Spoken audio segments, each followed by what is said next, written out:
One of Port Alberni's Martin Mars water bombers is going to be fighting fires this summer right here in BC. During last year's record-breaking season on our coast, Hawaii Mars was dousing wildfires in California. But this summer, the giant firefighting aircraft has landed a 90-day contract for this province that begins next week. A-News reporter Brent Shearer has more on the story. He joins us live at our Mid-Island Bureau. Brent. Hudson, the Martin Mars water bombers have been fighting BC's wildfires in the air for decades now. But 3 years ago, the province and the company that owns the two mighty planes couldn't reach a contract agreement. But in the past few months, the two sides have struck a deal. And so once again, the Martin Mars will be an integral part of BC's wildfire fighting arsenal.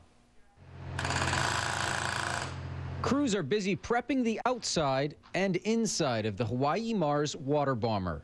1 week from today, the giant plane begins its contract with the province, a 90-day stint that will see it used throughout BC wherever it's needed. The province has indicated to us they want to use the aircraft as initial attack, which means they'll want us to relocate to wherever they see the highest hazard in the province and be available at a moment's notice to get on a fire first and see what kind of damage we can do early in the game.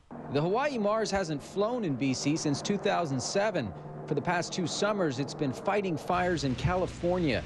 But the Colson Group, which owns both Martin Mars water bombers, didn't have its contract renewed with California, primarily because it was a Canadian aircraft working in the United States. So we went back to the province and talked to them about a bunch of the upgrades that we've made to the aircraft, and they were happy to work with us and willing to look at another season with the aircraft and look at the mods and see how we do.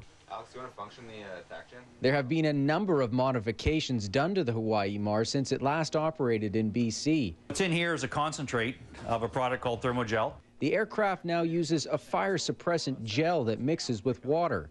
And in the cockpit, the latest navigation and safety equipment has been installed, among several other upgrades throughout the aircraft. It's coming back with a lot of improvements. We're anxious to present that to the province and to work with the rest of the provincial team on those items. These planes have a storied history here in Port Alberni and throughout Vancouver Island. Wayne Colson says everyone involved with the Martin Mars water bombers is pleased to be back working in BC this summer. This is its 50th year since it showed up in the valley and in the province. So we're really pleased to be back, and yeah, it's pretty exciting for us to be back home, and I know our team is really happy to be spending more time in the province than we have for the last few years. The Hawaii Mars begins its 90-day contract June 15th. The other Martin Mars water bomber, the Philippine Mars, is ready to go back to work as well. But at this point, the Colson Group says it doesn't have a contract lined up, although they do say they're talking to several different customers in a number of different markets, including the transportation of freight. Hudson? All right. Brent Shearer reporting. Brent, thank you. Thank you.